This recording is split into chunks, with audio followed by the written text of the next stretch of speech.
Is this heaven? No, it's a podcast. Welcome to the Field of Geeks podcast.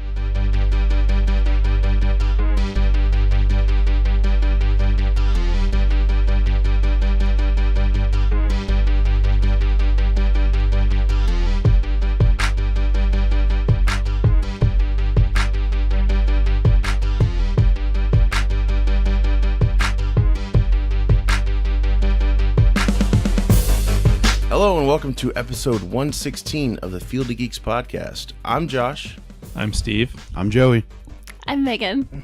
So joining us today, we have a very special guest, comic creator Alex Dawe. Thanks for being here. Thanks for having me. This is really exciting. Thank you again. Yeah, no problem. Thanks for, this is like your first podcast you've been on, right? It is. And first interview, too. So Well, welcome. Good. Yeah. Hopefully we don't let you down. So hopefully I don't let you guys down. No, you're No, fine. that was a good show, though, guys. Yeah, it was a good show. I'll see you all next week. Wow. Yeah.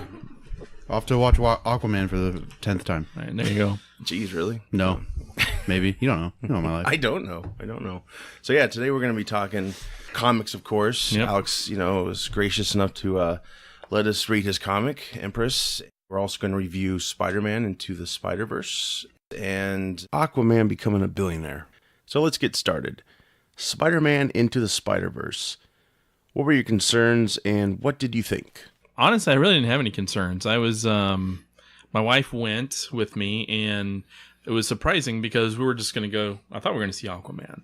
Yeah. Because she's just like, "Do you want to see a movie?" I'm like, "Sure." And so I always just go, and whatever she sees, we see. And she's like, "I kind of want to see the Spider-Man movie." I looked at her and I'm like, "Stop." And you started walking back to the car. Or don't get my hopes up on something like this, and then we're gonna go see something. You're like, huh? That will be two for Aquaman, please. Right, exactly. But no, so yeah, we both went and we saw it 7:00 show last night. And it was awesome, man. I mean, I think it won the Golden Globe for best animated film. Yeah. Not surprised. And there were times where you forget you're watching an animated film. I mean, that's how good it was. And, so obviously they converge in the different dimensions of the Marvel Universe. And, they have Peter Parker, old version, regular version. You have Miles Morales and then, Gwen Stacy, a bunch of, Spider-Ham. John Mulaney was voicing him. And then Noir, Nicolas Cage. So, they bring all these Spider-Men together, and they have to fight the Kingpin. And it was really great. And prior to seeing this, I already started reading the Miles Morales Spider-Man comic. And I was 50-some issues in, when I finally saw this. So, wow. I didn't realize how recent the Miles Morales character was, because he was just created in like 2011. Yeah, something like that. So it's not even like 10 years old. That's crazy. and I love the comics. Now the comics, though, they're a slow burn. I mean, if I was reading it as they were coming out at the time, I probably would have gotten a little frustrated, like, oh, God, this has got to go somewhere soon. Please, God, kill me. But, being able to read it all at once, it was awesome. That's the case with most comics. Right. Yeah. Sure. But no, man, I got to tell you, it was a great movie. 2 thumbs up, 3 if you include the one growing out of my back. So it's What are you drinking over there? don't worry about what I'm drinking over here, Josh. It's Megan's coffee. It's Megan's coffee and Ew. cigarettes. So, no, good stuff. I mean, if you haven't seen it already, I know it's been out for a while, but They changed a few things, didn't they, from the comics to the movie? I Yeah, thought? there's especially considering his uncle. Sure. There's a little bit of an origin change there, but everything worked. Sure. It was a really, really good film. Yeah, I thought Great voice acting too. Yes. Lee Schreiber did Kingpin. Yeah, I didn't know that until I looked it up after he was really really change good. it up. Yeah, And then I didn't know. I thought Jake Johnson was going to be doing all the regular Peter Parkers, but I didn't know that was Chris Pine. Yeah, because when at it the began, beginning. I was like, that sounds so much like Chris Pine. Yeah. I'm like, oh, I think that's what they're going for. Sweet. Totally different looking. Yeah.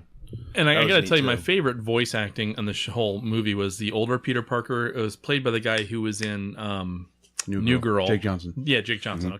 His voice acting was He's superb. like the out of shape Spider-Man. Yeah. It's pretty funny. Yeah, it was really hilarious. So he did a good job. And go Eating see it that- if you haven't seen it. Eating that big meal with the milkshake. And he's like, you got money, right? Like, Right. Well, then you look in the back of the restaurant, it says it had like a C for the food rating or whatever by the health inspector. Right. Yeah.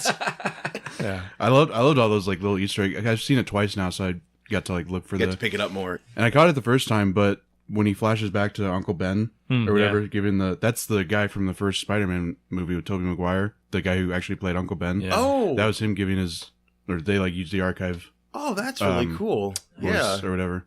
But I thought that was pretty cool. And then, have you guys watched Community at all? I did know the first pieces. 2 or 3 seasons. Do you know Donald Glover? Then? Yeah. There's that scene where he's waking up and he has the Spider-Man pajamas on. Mhm. That was on in Miles' uncle's place. Yeah. That scene. First of all, Donald Glover voiced Miles Morales on like the animated Right. show or something. And he was the And then he was- inspiration for that character too, I believe. Yeah, a little bit. And then he also played Aaron, the Prowler in Homecoming, Right. but we didn't see the Prowler character. Yeah. There's a deleted scene I just saw where he's, in Homecoming, he gets stuck to his car, Yeah. and he actually makes a phone call to Miles and tells him, "I'm sorry, I'm going to be late. Something came up." Yeah. So that was, Come which on, I'm man, glad I they got took ice cream out. in this car. Yeah. It was a good scene, but I think it would have definitely like shoehorned in a little Right. too much, because he did say he had a nephew, and if you could connect the dots, I thought that was a good way to do it. But yeah, the animation is kind of like the Lego Movie animation. It's kind of like I was thinking more of like hesitant, how they Well, move. it looks like the studio who makes like Coraline and like Kubo and the Two Strings. Yeah, I'm not sure It's what like kind of, it's like claymation, kind of like stop motion, I guess. Yes. But it looked like it was blended with something else. It wasn't Right. plain. It was more of like a typical animation mixed with that stop motion thing, Yeah. which was like, it wasn't jarring to look at, but I was just like, this is like surreal. Like I couldn't imagine that this would blend so well together, but it does. It Yeah, works. and then the way they really fitted it out to be a comic movie, I mean, it felt like a comic panel every now and then, and just the way they, they would letter things up on screen, and it was pretty fun. Yeah, I like Nicolas Cage. I think I hope this can be kind of a comeback. I guess at least with voice acting it can be, because I thought he did fine. He wasn't like crazy. Wasn't like Gary Well, yeah. Have Busey you ever seen The doing Croods? Spider-Man. He was great in that, That's true. Yeah. Well, was maybe he that's in how he Croods? got this job. huh? What was he in the Croods? He was the dad. The main Really? dude. Yeah. I don't know. I've only seen like 5 never minutes of that seen it? Yeah, movie. me too.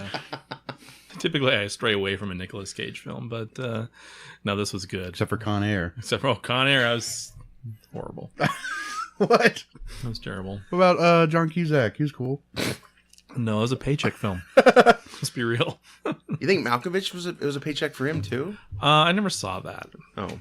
Was he very I'm not a big established before Malkovich that? fan though either. Oh, you're not? No, Yeah. I'm really not. He looks like he shouldn't live by a school. Just kind of looks Wow, greasy, you know. I mean, that's I just love his SNL Christmas. That was You know, when I was Disturbing. younger, we would suck on pennies, and it was a delight. Anyway, Spider-Man. Spider-Man's done. It was good. Go see it. It was still a pretty full theater too, actually. Like 5 or 6 seats open, and that was it. So I mean, it was and that was on a crappy weather day. So it was pretty good to see it still filled up. Yeah, there's so much out right now. It's insane. Like Yeah. how they're all making. I mean, they're all making pretty good money. Aquaman, Yeah. of course, is $1 billion. $1 billion. I didn't Sounds make like that a up. That's Mexican gonna- porno star. No, it's James Wan plus $1 billion. Oh, sorry, my God, bad. you pervert. You ruined it. Jeez. No, that's great though. I'm sure Megan's excited. She gets to see more Jason Momoa. He came to town actually. Yeah. So Mhm. we didn't hung- bug him. We hung out. Yeah. Visit Yeah. his grandmother. Yep. That was very sweet. I know he's like movie star of the world right now, and came back. Couldn't to be Iowa. bothered. I think it just hit last night. Like, because Oh, it just hit last I think the night. numbers came in last night that it just crossed $1 billion, and I think Forbes pushed an article that said like it topped Dark Knight or whatever, and then of course all the comments came in, which don't go and read the comments. I don't know why I did that, but there was one who was like, "Well, let's not forget different prices. Like money's different now, and also it wasn't released in China." I'm like, okay, no, it hit $1 billion. There's one in every commentary. And there were like Yeah. 10. And then there was one who was just like, "This is the worst movie I've ever seen. DC sucks." I'm like, okay. It hit My $1 billion. favorite are the ones that say that before the movie is out. Those are Yeah. my favorite. Well, then people were digging up tweets that are like, Aquaman's gonna flop. It's like gonna be a huge loss for WB. Oh, yeah. And then 4 weeks in a row, it Then they're like, "What do we come up with now?" Oh yeah, women are just going to see this thing. It's not. Yeah. you know, because nobody else goes to see a Thor movie but guys, you know. Social media is not happy unless it's bitching about something. I know, right? Social media is Tee. never happy. It's ridiculous. Yeah. That's why Well, I'm I glad listen to that. it's been successful. I was really nervous it wasn't going to be. And Yeah. Who would have You thought, would- though, an Aquaman movie, the first Right. DC movie to make $1 billion. Yeah, and he's usually the character that has always been historically panned. yeah. Yeah, which isn't fair because in my opinion, he's actually one of the most powerful superheroes because he has domain over 90% of the planet. I mean, Yeah. the only one that rivals that is Superman, who protects everyone. But still, I mean, Aquaman, he protects something that's vitally important to like the Earth, the oceans, the seas, and everything. And like he's a king, you know. He's actually pretty. He's a good character, and I'm sick and tired of people always just putting him down. Like like on Big Bang Theory, I didn't like those. So he's Aquaman sucks fish pee. I don't like that. You know? Yeah. Well, that's just another reason that show sucks. Yeah, it's gotten a little down. The first few seasons were good, but I mean, yeah. personally, I always liked Aquaman as a kid, you know. Mhm. You know, my stepdad gave me a figurine he had of Aquaman and it swam and everything. I thought, like, that's a cool costume. And Some of my favorite Aquamans have always been different, like the Justice League Unlimited one, like where it's based on the 90s. He's got a hook and a beard. He's kind of a Yeah. badass. And then like the Batman Brave and the Bold was just this outrageous, lively king. You know, that was just with the beard. That was a very good Aquaman. I really liked that. I grew up with that. That was a good Aquaman. well, I think recently where you have the Injustice game and then you had Flashpoint, that really showed a larger side of his powers, you know, and Yeah. I think that maybe helped people come to see this film. I don't know. Well, Jason Momoa, of course, for you. Well, I didn't see it just because of him. Oh, well, that's good. I mean, he was a I big did. part of it, yes. But I, Why you cry? Yeah. speaking of superheroes that we grew up with that we were fond of, Batman was always mine. Yeah. However, when Ben Affleck became Batman, then it just, I don't know why. I look at him differently. So I grew up with Michael Keaton Yeah. as Yes. Batman. Yep. Yes. Yeah. And then I thought Christian Bale did a great job as well, but then they threw Ben Affleck in there, and I just thought, no. Wait, you don't like Ben Affleck? No, I Why? don't. He's the He's- best Bruce Wayne we've ever had. Better than Bale. Would have been I've said better before. if they Is did he, a Batman is he movie. kidding? No, I've said before on that. They know me. Yeah. He's being serious. Well, all right, Josh. It was nice being on this podcast. I'm gonna go. Oh, would have been. I better got if they rid of her did, like you told me to. Well, like I told you. Oh, what? You guys are gonna hate me for this. I actually liked Ben Affleck as Daredevil. I did. You know. Oh, Daredevil? Yeah. I mean, I grew up when Superman movies were just starting out, and like, you know, Yeah. I liked it. I don't care what anyone says. And he was a good Daredevil, even though the movie was hard to do. I mean, obviously the Netflix series does a better job, but still, you gotta admit, for a first try, it wasn't too bad. Sure. So, and like, I guess maybe in your defense, maybe if they did a Ben Affleck Batman movie before Batman versus Superman, like where they explored his character more, like some people wanted, it went better. So, There you go. That's amazing. but I don't know. That's just maybe I just offering that. I like the look of Daredevil and everything. You know, I think the costume. Well, you know, the Netflix costume's pretty good, but that one they had for that movie is kind of cool. It had the D&D right there, and then the Yeah. eyes, and You need to get the yellow. Kind of like a jump, Yeah, like a and, jumpsuit, but kind of you like have a like a body vest or armor kind something. of thing, and like Yep. the Yeah. retractable cane. yeah, I mean, that was pretty good, and like that teeter totter scene's really hard to watch now. The wire work, you It know. is. I'm like, oh, The what? you know, when him and Elektra are flipping on kid equipment, you know. Oh yeah, like in Catwoman where she's at the playground, she has the basketball, and she showed off her her new cat powers. She's like dribbling and stuff. I'm like, how is this Catwoman? What is this supposed to mean? would have been better if they replaced it with a ball of yarn or something. It Yeah, would have been better if they didn't do that scene at all. or the movie. Yeah, just go back to square one and then stop. The point is, all you DC haters, it was worse before, you know, and it's better now because we have Ben Affleck as Batman, and Oh yeah, It's just terrible. I Why? like Ben Affleck as an actor. Yeah. I just don't think that he should be a superhero because I didn't think that no, he's not a great superhero. Period. What if he Were was you a- really trying to get rid of me? No, sweetheart. Come on. What if Ben Thanks, Affleck Joe. was a villain? Now you've gone and effed up. Yeah, Can Joe. I say effed up? no F words on the podcast. Sorry. I didn't technically say it. There's no rule. I don't think Yeah, there's. you a can rule. actually say it was been said. I know that. Yeah. Oh. I will say one of my favorite Affleck parts, and it wasn't really even Affleck, but it's in Affleck. It was in the It was Batman versus Superman when he goes to rescue Superman's mom. Yep. Fighting in that warehouse scene. That fight. That's fantastic. I was like, holy crap. Yes, I did like that. But again, as long as I pretended that it wasn't Ben Affleck in the costume. Well, see, that's just, I mean, okay, but it couldn't be Bale. Whoever the stunt You guy ever watch was. the Bale fight scenes? You're like, Never looked at it like that. where's Rachel? Where's the trigger? I liked his raspiness. I did too. It made I sense. don't- I don't understand why people give him so much crap for that, because it was the real world. If you just went around like, where's Rachel? You'd be like, oh, hey, you're Bruce Wayne. I know who you are. Exactly. Well, they never Ben do that Affleck on just the... kind of sounds like he's trying to poop when he does it. He's a voice modulator. What are you talking about? That guy needs to be fired. They never do that on the animated series, though. Well, that's exactly. But like, so Dark Knight was supposed to be in the real world. Animated series is definitely not in the real world. He can go around talking however, and then be like, whoa, where's Bruce Wayne in all this, huh?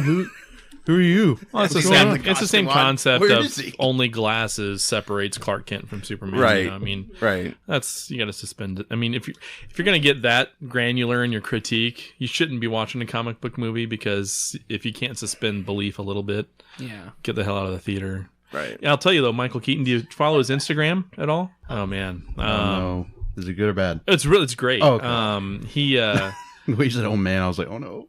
he posted up like a picture of like a bat symbol, and Putin was somewhere, and you know he's not a big Russia fan, you know, the whole Trump thing, and he just said something like, "Don't make me put the suit back on," you know, but it was pretty cool, you know. That so is funny.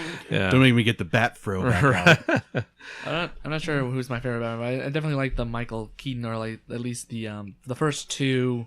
Tim Burton? Tim Tim Burton, Burton, yeah. yep. I like the first two movies. I don't know why. Maybe because it just like puts Batman in like his pulp era place, and like that's kind of like where Batman's supposed to be. I mean, even if in modern times, you know, you got like these gangsters, you got these hood and stuff. You got this kind of fun feel like with the Joker and the Penguin. It's just like I feel it's like Batman is greatest. And that's kind of how I had hoped that Suicide Squad would turn out to be. Is that kind of how I don't even know what I'm saying. Like how comic-y it Steve is felt. staring at me and I can't concentrate. Where No, are your just- eyes, your perv? because I'm insanely handsome and she that- can't handle yes. it. I've always told Steve that he's slightly Right, she knows. intimidating. It's my face. It's terrible. Don't look at it directly. You'll be fine. Don't look at me. I had hoped that Suicide Squad would be like the feel that you get, and I don't know how you just referred to it as, so I'm not going to say. What did you say? Like, what did you Like just the say? pulp era. Thank type, you. yeah. I couldn't think of that term. I liked that, especially with Penguin. If you remember, I had hoped that maybe we'd have a feel of that, and we didn't get that. But we live. Well, I like Suicide Squad. I didn't I'm care what sorry. anyone says. No. You're not criticizing me. Everyone has their own opinions. I respect Yeah. those. It just, for me, that was like when I felt DC was really kind of trying to do their own thing and really making their movies better. You know, because they did like the characters better. They did Joker better. Like they did Harley Quinn was good, and like Deadshot. I did like her character. Yeah, I think the it only was- reason it was like that as bad as it was just because of how it was cut. I know, think so too. 'Cause you weren't really sure. Very what- disjointed. Well, the people who made it, you said the people who made it was the company who cuts trailers, so they didn't know how to cut movies. Yeah, it was a trailer company that Yeah. did it. So, So- WB was like, good idea. Let's just have them. So cut like it you down. had the characters, we just didn't get the development because the company didn't know how to do that. Right.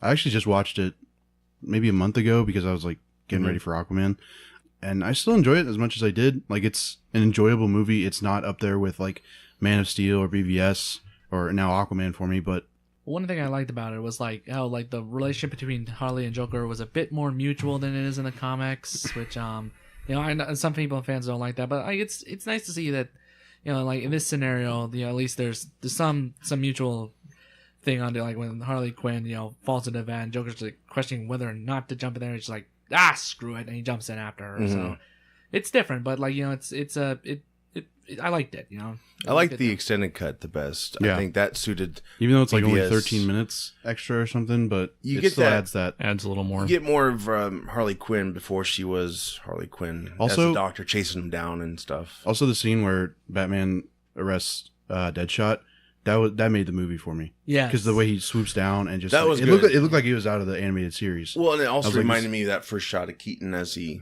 comes down. Yeah. Well, and it was That, Gotham. It was iconic Gotham shot. in Christmas time too, That which was is cool. always beautiful to me. Yeah. Yeah, I want more of that. Yeah. I just hope WB, and I heard Matt Reeves, they're going to possibly shoot in the fall, maybe. Hopefully. It's like November is like the reported date. Yeah. And now there's all these reports saying like the casting for Batman should come out by the end of the year. It's like, yeah, no shit. We're in January. Of course it's going to come out by the end of the year. Well, that's just the thing, before Aquaman came out, they're like, same day, there's 2 headlines. First headline was like, it's going to be a great film. And then the second one's like, it stinks. It's terrible. And they've done that with, every film that comes out, they do that with. It's just. make up your mind. for Yeah. God's sakes. They Yeah, just it's want to always- be ahead of the curve. With DC, it's always going to be, it's either as good, the best comic book movie since The Dark Knight, or the worst comic book movie since Batman and Robin, or Batman and Robin level bad, however you want to say it. And then with Marvel, it's going to be like, oh, it's the Godfather of comic book movies. That's what if you pay attention, that's what every review says after a new Marvel or DC movie comes out. Yeah. It's insane. Yeah. Aquaman, like, oh, it's not, it's not Best since The Dark Knight. It's like, I don't, well, But I'm like, what are you looking for when you make that you comparison? can let it be its own thing. Dark Knight too. was very real. Do you want every comic movie to be that way? No, especially if dark he's- and real. And To all, Aquaman. to all the viewers listening, just here's my advice: don't listen to critics, don't listen to opinions. Just go see a movie. If you like it, you like it. Don't listen to anyone else. And just try not to compare. Just enjoy it for what it is. Because honestly, a lot of people put a lot of hard work in the movies. They're all going to be different. They obviously can't do it all the same. Just enjoy the movie for what it is. If you like it, great. If you don't like it, just enjoy it. I think people are getting smarter now because look at Venom's success. That got totally critics hated that film. Yeah, I still need to see that. Well, I was gonna say it's the same thing with like Glass is coming out this weekend. Yes. And it's the reviews. The embargo just lifted like Tuesday or Wednesday of this past week, and people like critics like hate it. And then you go read why it's not action packed. Well, yeah, neither was Unbreakable. Unbreakable really wasn't action packed. No, It was just like more of like a mystery, like thriller type of thing. Psychological type. And then another one, this is real. It said, it's kind of hard to follow if you haven't really seen the first 2. Yeah. You got to watch the first 2 to understand the third one. That's how movies work. Yeah. You can't just jump into The Hobbit without seeing the Lord of the Rings movies. I mean, well, technically, or like Harry Potter, like Yeah. enter book 5. Like I Yeah. don't get where we're at. It just This doesn't is stand just- well on its own. Yeah, it's part of a trilogy. Personally, I just think the whole review system is rigged. People Oh, aren't going Well, to especially it's Rotten Tomatoes. Yes. and people aren't going to like a movie unless it's an Oscar winner or something. Or like, well, there have been some pretty strange ones that I found got good reviews, like Get Out. I was surprised that got a good review. And then like that other horror movie, the one you're not Quiet Oh, allowed Place? to talk. Quiet Place. Quiet Place. Quiet Place, yeah, like with the guy from The Office. I was surprised that was good reviews. So I'm saying, sometimes that surprises me, but still, like a lot of more times, people are just gonna rate because I feel like they're trying to build up hype for the Oscars or something. But that's just my opinion. There's movies you can just have fun with. You don't have to expect them to be Oscar worthy. And if It's they're also- not, it's not doesn't mean they suck. It's Also, just- critics have become such personalities now. Yeah. Like they get special treatment if they, and they say they don't. They say like, oh, I'm not on Marvel's payroll. I'm not, a Marvel shill. Yeah, look But at they also Jim get Shallot. special treatment if they review, You see a picture of them at the premiere. Yeah. What you think of the film? I loved it. It was great. Some people hated Aquaman because it was in the water too much. That's the point of the movie. Yeah, that's exactly. Aquaman. Or what do they want him? They want him in the sky or something? They don't want him on the moon? No, he's not Moon Man. He's not Another Sky part, Man. I will say, the only thing I really hate about Aquaman, Pitbull. Do you know Pitbull? Yeah. He does a cover of Africa by Toto, and they play it. It's only like 30 seconds. Yeah. But it's awful. It's Wow. like an awful 30 seconds. It's the worst part of the movie. My friends and I just turned to each other like, I hate this. Old Pitbull. That was the only bad part of the movie for me. I just remembered that. I'm glad we It was live in a world so where traumatic. someone can take themselves seriously and call themselves Pitbull Or The Rock. or The Rock. Hold on, he's Dwayne. He Black doesn't really Eyed call himself The Peas. Rock anymore. Yeah, you're right. Like that. He's the Dwayne last Johnson. part of that song was great. Like the part we remember. But yeah, the beginning of didn't he rap or something? Yeah, he like like rapped and then. Do you not remember that? Good. Me neither. You're lucky. Wipe it from your memory. It's Done. it's rough. She blocks out bad experiences, so it makes sense. I would say that I block out things that aren't important. So if it wasn't a vital part of the movie, I probably just wasn't paying attention. Yeah, to it wasn't. It was really. It was a transition scene. Oh, really? Yeah, it was. They're like doing the whole Baywatch thing, walking out of the water, and then they get on that plane, and then they start playing Africa.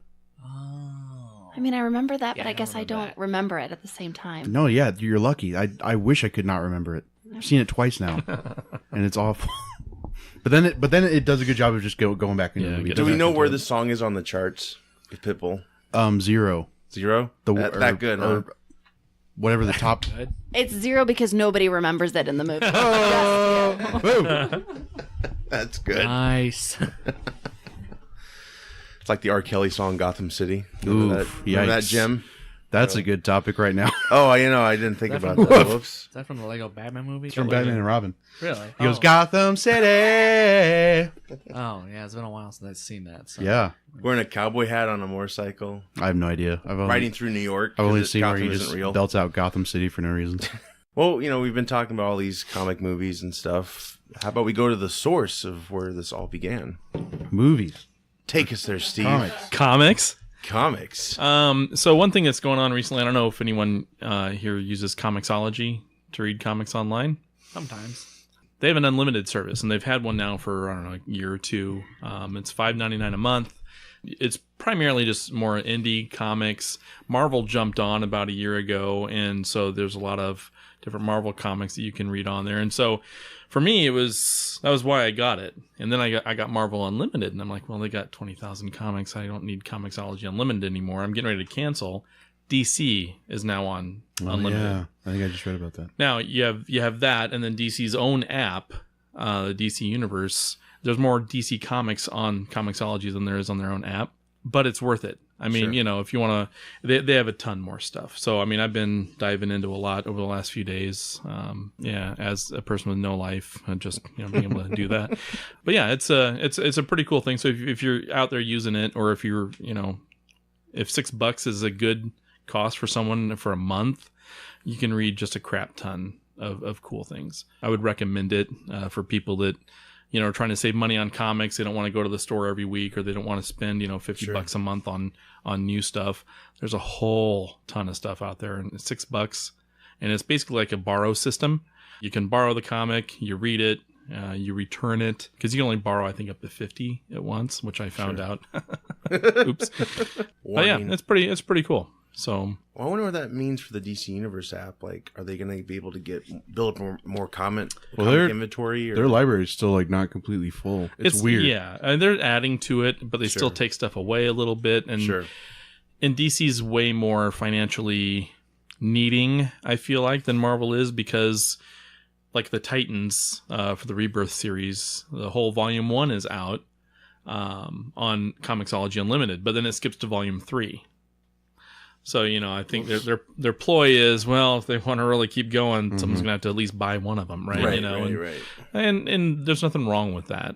But, whereas Marvel Unlimited, it has everything from the 1940s on up, and it's pretty cool. So, and that's only $9.99 a month. I only buy a new comic if I feel like, hey, there's some hype around it, like Action Comics 1000, that sort of thing. But yeah, there's so much archive stuff there. It's worth $6 a month if you don't have it. So nice. There's the plug. I'm not getting paid for that. Megan has offered to pay for everyone's first month subscriptions to the Comixology Unlimited. So thank you, Megan. That's so awesome. Can't back out now. Yeah, good stuff. Yeah, so I'm going to set up a GoFundMe page and use the proceeds from that. Nice. Other comics, brand new last week, Young Justice, Brian Michael Bendis is writing this one. And I just thought, well, I know the show's coming out again soon. It's out. It's got now? 6 episodes out right now. Sweet. Let's see again. I'm really old. I don't know. I haven't watched any of it. I'm probably going to wait and binge. I'm a huge Tim Drake fan. Mm-hmm. And that's the Robin they're using in the Young Justice comic. I had no idea. I just picked it up. I'm like, it's #1. I'll just read it, see what it's like. And it's like, God damn, this was really, really good, So nice. I'll probably end up buying it and then not reading it for like 7 or 8 issues, so I have enough to read at once. Sure. But it was really good. And then The Green Lantern by Grant Morrison. is the new Hal Jordan series, and it's been pretty stellar so far. I'm not going to give away spoilers, but in the last couple pages, that could really impact the go forward for Hal Jordan as a character. So it was. Does he die? Nope. Does he kill someone? So there's a lot of different Dude, no spoilers. activities that go on in this comic that make you kind of scratch your head a little bit. Artwork's phenomenal. It really is. I'm not sure how I feel about the third issue, but it was newsworthy if you've read it. So Speaking of Green Lanterns, I was like, this is the new you were saying this is the new Young Justice comic, right? Mm-hmm. The new team. I understand they're bringing like a teenage Green Lantern in there. How is that? So Green Lantern is like my favorite character. Like, yeah, and they in the book they call her Teen Lantern, and she's like, I've got to get a new name. I mean, they kind of make fun of that a little bit. It really focused more around Tim Drake and Cassie, and then Impulse, and then kind of peripherally introducing Teen Lantern and a couple other characters. But I mean, it was off to a pretty cool start. So it'll be interesting to see where they go with it. But it was just more of an intro and not a huge scene thus far or a huge intro to the character. But I mean, it was a fun book. I mean, it wasn't. It didn't feel like, hey, this is strictly just for kids, and it didn't feel like strictly just for adults. Right? Yeah. It was just a fun book. I think anyone at any age could have read that and enjoyed it. So, and they're saying it's going to have DC Universe implications to the wider universe. Really? That book will.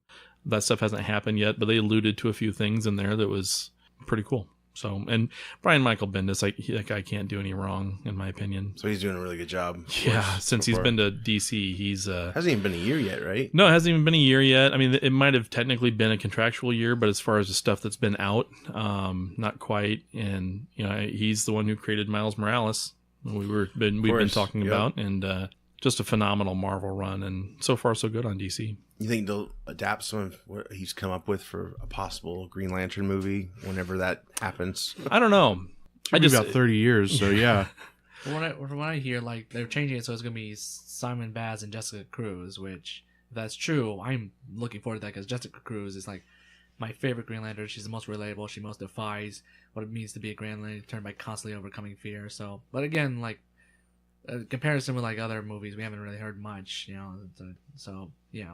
Anyway, they're going to be very cautious, I'm sure. And Justice League is the closest we've gotten recently. We had that one Green Lantern in the past. That was battle. A nice little Easter egg there. Yeah, which I can't remember which one that was. Or well, they said it was one from like a very early Green Lantern comic, but then it might have been Snyder. I can't remember who. They said it wasn't that. So we're not really. Well, obviously it wasn't up in Soar. So. No, but it was like some alien. Yeah, it was thousands of years ago. So sure. So you were there. Earth had a Green Lantern. Yeah, I was there. Too. So I was in my mid-50s. Yeah, part of the Green Lantern series. It didn't just start with Abin Soar and Hal Jordan. Right. We were part of the loop. The Guardians of the Universe. They did care about us, and they gave us a Green Lantern. They helped defend, and one died in honor. So, thank you for that, Guardians of the Universe. Thank you. Something else that just came out on the DC Universe streaming app, the Aquaman TV pilot from 2006 or something like that with Justin Hartley. Yeah. Which he played Green Arrow. And Lou Diamond Phillips. Lou Diamond Phillips. It was called what's the bay called that Aquaman lives in? Is it Mariner Bay or huh?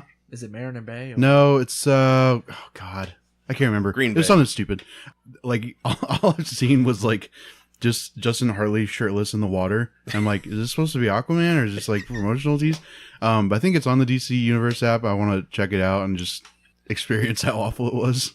This is the one that was like supposed to be a spinoff from Smallville or something? Kind of. And it was a different But Justin actor Hartley in was... Smallville. You didn't like Smallville? I don't hate Smallville. Did you enjoy Smallville? I might have. I might. This isn't a mystery show. You can just say yes. It's okay. My cousin's she's huge into that. She likes it, but I don't know. Yeah, I like it. I thought it was enjoyable. You never watched it? Wasn't that a CW show too? Yeah. Well, WB first, and then CW. More to CW. I mean, if it's on CW, then I'm obviously gonna like it because that's like teen Lifetime.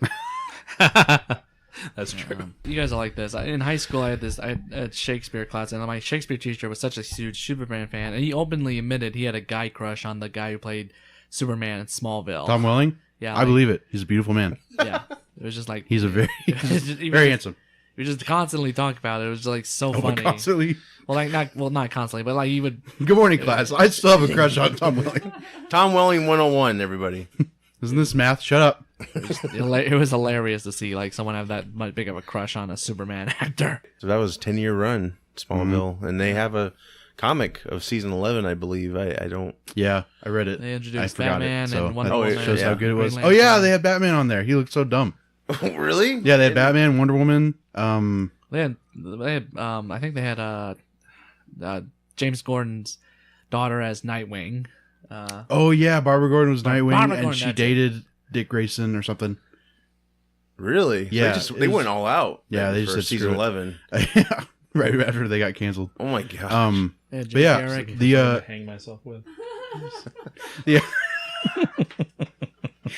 Thank God it was just a comic though, so you never have to see someone in those outfits. Fair enough. But I liked it because it introduced. It had Jensen I've already Ackles. thought of that. Pre Supernatural, because like he was in like season 2, and then I think they started Supernatural like the next year or something. Enjoyed Smallville. I don't know if I would have enjoyed Aquaman though. I think it had a good start. I just think it maybe went on too Oh, it got long. weird towards the end. Yeah. Yeah. Like, I just lot. didn't like them introducing everything. Like Like, they wait had for Jimmy- Superman. He's going to, Like they had Jimmy Olsen. yeah, and that then was and then- silly. Do you remember this? I remember They you kill him telling me. off. They killed Jimmy Olsen off. Spoiler, Steve. Spoilers. If you're ever going to watch Spoiler. Smallville. I'm good. Roll. And then, they're at the grave site or whatever, and they look at the tombstone, and it just says Scott, in parentheses or like in quotes, Jimmy Olsen. So Jimmy was like a nickname. And then at the very last episode, his twin brother comes in, who is Jimmy Olsen, and then he's just Jimmy Olsen. Oh. It's so dumb. Good for them. Good for them. So they had a that's nickname for great. the other son, Jimmy. Jimmy, come here, Jimmy. Yeah. Yeah. What? We have a guest on the show, Alex Dawe. He is a creator of Empress. So, Alex, tell us a little bit about the character, the comic. Let's hear it from you, Empress. Well, Empress, Mother Earth's Handmaiden, that's her title like Dark Knight or Man of Steel. Empress is a story of a former evil industrialist known as Ursula Nolan who lost her parents when she was very young, and this affected her so greatly that she turned her hatred towards nature and her parents' company into like one of progress and industrialism and pollution. And she's become like she overall become a bitch, you know. Mm-hmm. And like she's done a lot of horrible things, and but then like one day she's all on a construction site for a new office. It's all halted by this nature kind of interference. So she goes off looking for who's did it, and she comes across the Mother Nature, who kind of gives her a penance for her sins by having her feel psychologically all the pain she's inflicted on the earth, and that kind of, and this is all part, but it turns out it's all part of the bigger plan. She wants Empress, she's shown Empress that she's still a good person at heart, or Ursula, and she wants her to become her herald to protect the earth from people who want to destroy it, which is the Empress, her title. And so Empress becomes the first superhero in my universe, and in the process, one of her old employees or like contacts unknowingly becomes like her first villain, Mr. Decay, who has the power to rot, erode, and wither away anything he touches. So he's like, so Empress represents life, Mr. Decay represents death. And they're kind of opposites of the spectrum because Mr. Decay is losing everything while Empress is just gaining everything. And it's a classic story that involves a lot of redemption qualities, focuses on like environmentalism and harmful pollution, like how we all need to make a change. And it got all those classic superhero tropes that you love in a comic that you don't really see much of anymore, because we all love those. And that's why Ron goes, I want people to make sure that this is a comic, but it's for a new age and it's got new ideas in it. But I just want people to say it's also superhero comic that we grew up with. So that's why I want to see it. So that's Empress. Nice. So, picture yourself 3-5 years down the road. where do you see Empress heading? Yourself in your career in comics, what would you like to see happen? Well, with Energy Comics, with Empress, we were hoping that she will become one of the title characters of our universe. She already has been through years of concept art. And 3-5 years now, I actually like to have more superheroes out, which we're actually kind of working on. We'll have a new title series this late 2019, but I'd like to have like a whole team of superheroes out there, which I'm working on. But like with Empress, I want her to be the leader of it. And overall, with my career, I would like to have my own, actually be printing comics instead of just doing them online. Actually maybe working with Diamond, which is the print comics in shops, and just be kind of big around the world, because I know it's a long road, but I really like to go there. I like to be a big publisher, because that's what my big goal is, to have a company that rivals like all the companies. Obviously, I can't go to just be Marvel big so fast, but I like to be maybe Milestone big at first, then maybe Valiant, Image, and then Marvel and DC and Zenscope. Sure. But I have big goals and big ambitions, but I always aim for the stars. I'm willing to put in the work, and we all are. So Empress, we hopefully becomes one of our big title series, goes down, kind of makes this revolution of new heroes, and just with all my heroes. So I have big ambitions for her, and I really want them to come together. Nice. So looking at the art was great. Who's the creative team that's with you on this? Well, the artist is Matteo Prayer. He's an artist from Florence, Italy, and I actually met him on DeviantArt years ago when I first started using the website. He was doing kind of Marvel characters as Green Lantern core characters, and I asked him to do one of Empress as an Indigo Lantern, and we started to stay in touch over the years, on and off. And then recently he started, before we started working on Empress, he started posting his own comic book work, and I had just lost an artist who was going to work on Empress. And I asked him, hey, you want to be the artist of this comic? He's like, sure. So we got to know each other. We got to work on it. And this was actually his very first superhero comic.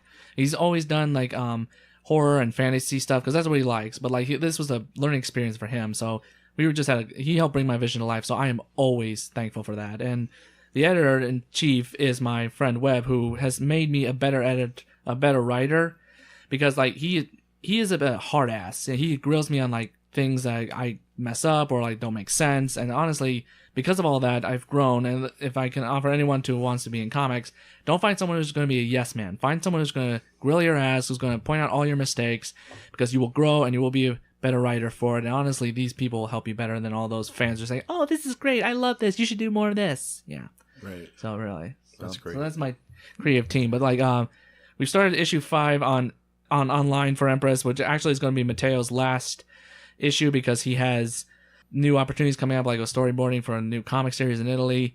And so our new artist is going to be Juan from the Philippines, and he's going to be doing the next 3 issues of Empress, which is going to wrap up a storyline, and then he's going to start our new title series, Zener. So we're very excited for that. Fantastic. Nice. So you're a big comic fan, and that's evident. Who are some of your creators that have been an influence to you?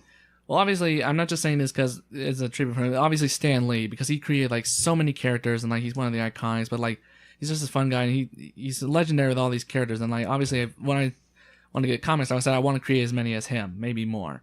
But really, it's hard for me to keep track of who my favorite artist is. It depends on who's doing the comic, because the artists change the comics. But my favorite writer, down hands, has got to be Geoff Johns, because when I was starting to get into comics, I picked up The Blackest Night and The Green Lantern. I just read it, and I was just blown away from it. I kept following Green Lantern all through that. And he revolutionized Green Lantern with all the different Lantern Corps, The Blackest Night, Brightest Day, and then War of the Green Lanterns. And then he invents all these new characters for DC Universe, like Element Woman, and normally Jessica Cruz, my favorite Green Lantern. And he's done Harley Quinn, Justice League. He's just done everything that I've loved. And so he's just got this great writing style. He knows how to use different characters.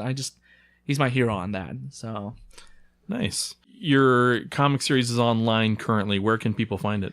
Well, it's on different places. Mainly, it's on a site called DeviantArt, which is an artist website for people to post their work and stuff. But we also have it on the site called Smack Jeeves and the Doug Web Comics. It's going to be on there for a little while longer until we get finished wrapping up the story.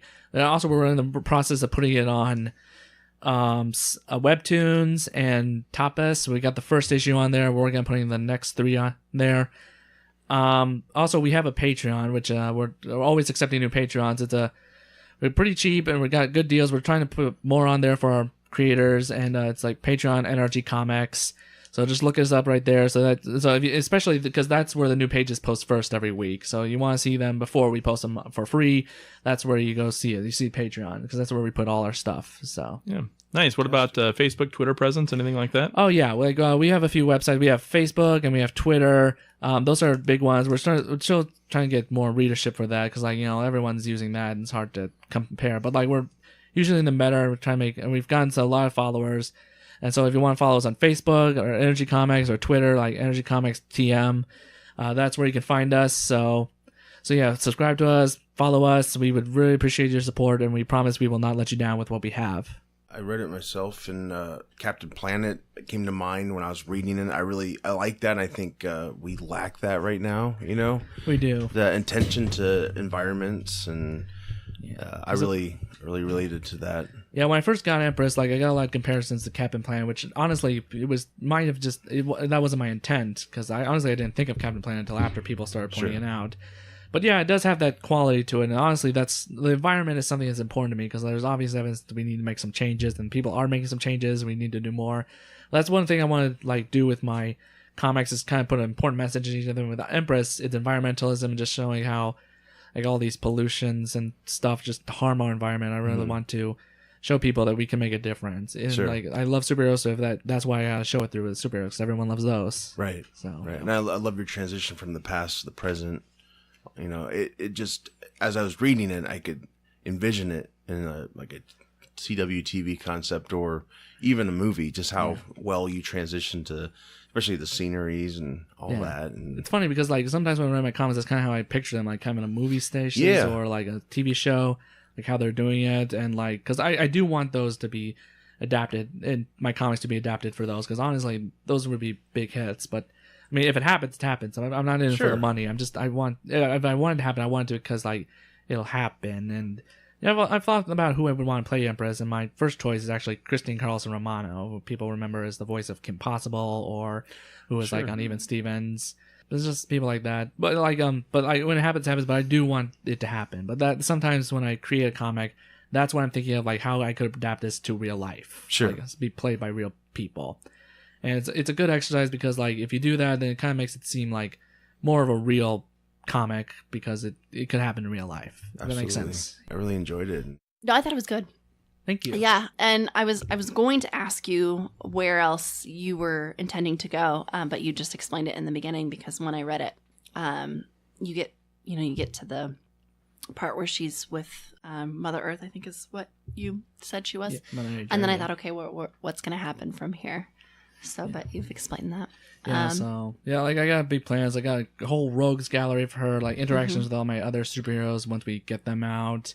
Like I said, Empress has become one of my most popular characters. She's probably the most popular character of my universe of characters created over the years. And I really, if anything, I think I would be happy with her being the icon character, like the Spider-Man or the Superman of my universe. Because I'm curious, because I kind of always root for the underdog, and so I know that she's got a lot of that teen angst. I guess she's not a teen, she's an adult now, but she's got a lot of that. But her assistant, who I in my head called Julie, but I don't know if that's her name. No, that is Julie. Okay. Yeah. What is her story? Is she going to take a different turn? I mean, is she going to be a vital character in your comics? I mean, I'm as a reader, I was just curious about what her role is going to end up being. She's kind of this mysterious side person that I don't know a whole lot about. Well, Julie, I've always pictured, she is Ursula's best friend, and she is always said to be her closest ally in this. And I don't really want to spoil for this, but those two will actually go closer together to a point where the feelings aren't just based on friendship. It's actually something much more. Okay. And Julie is actually going to have her own story arcs, something involving her brother and her own career and stuff. And obviously, with kind of the relationship, there'll be on and off points and kind of the drama and stuff. But she's one of my along with Empress, she's one of my favorite. She is one of my more popular characters, so she will be a major part of the story no matter what. Okay, that's so good. Yeah. So again, if you get my message, she and Empress will be connected on a deeper level. So. That's great. I love all the characters you've introduced, and I look forward to reading more. So Thank you. I'm very happy for you, and it's so great to create something like that and put it out there. I'm sure it's just very fulfilling, and it just opens up more doors. It does. I can only go up from here. I know that, and I'm excited to see where I go for this, and I'm really looking forward to getting more Empress out, and then our new title series Xener, which will come out, which is essentially is a psychic Superman, except like this Superman deals with like kind of Batman's issue, and he's got mentality issues, and it's been putting Superman in Batman's darker themes. I don't really like to compare, unless I have to, but sure. I think people are really gonna like Xener because like he's a different take on like a archetype, and like he is going to be, and it'll be someone people can relate to, especially like if you have anxiety or like depression or something, or like some sort of you'll relate to him because I try to relate to all my characters. Yeah. That's great. Yeah. Nice. And that series is actually going to be written by Webb, my editor, because he has the writing style that we need for Empress. And we've been hard at work revamping all his villains and allies, and it'll come out like late 2019, we're hoping. So awesome. Yeah, it's fantastic. Come on anytime you want. Talk more. And I'd love to. Yeah, for sure. Yeah. Well, Alex, thanks for coming on, and really appreciate it, and I hope you had a good time. Oh, I had an awesome time. Thank you so much for this. My first podcast was awesome. I'd love to do more of this. Oh, of course. Yeah, it's we try to have fun and just kind of geek out. Pretty laid back. One more thing, real quick. We're actually in the process. We have our first printed volume of Empress out. We're also in the process of putting it available to purchase. We're kind of either going to use eBay or Amazon or Comixology, one of those. We're getting things out. So keep your eyes peeled. We'll have it out soon. Thank you. Fantastic. Yeah. Excellent. So with that said, I'm Josh. I'm Steve. I'm Joey. I'm Alex. I'm Megan. Take care. We'll be back.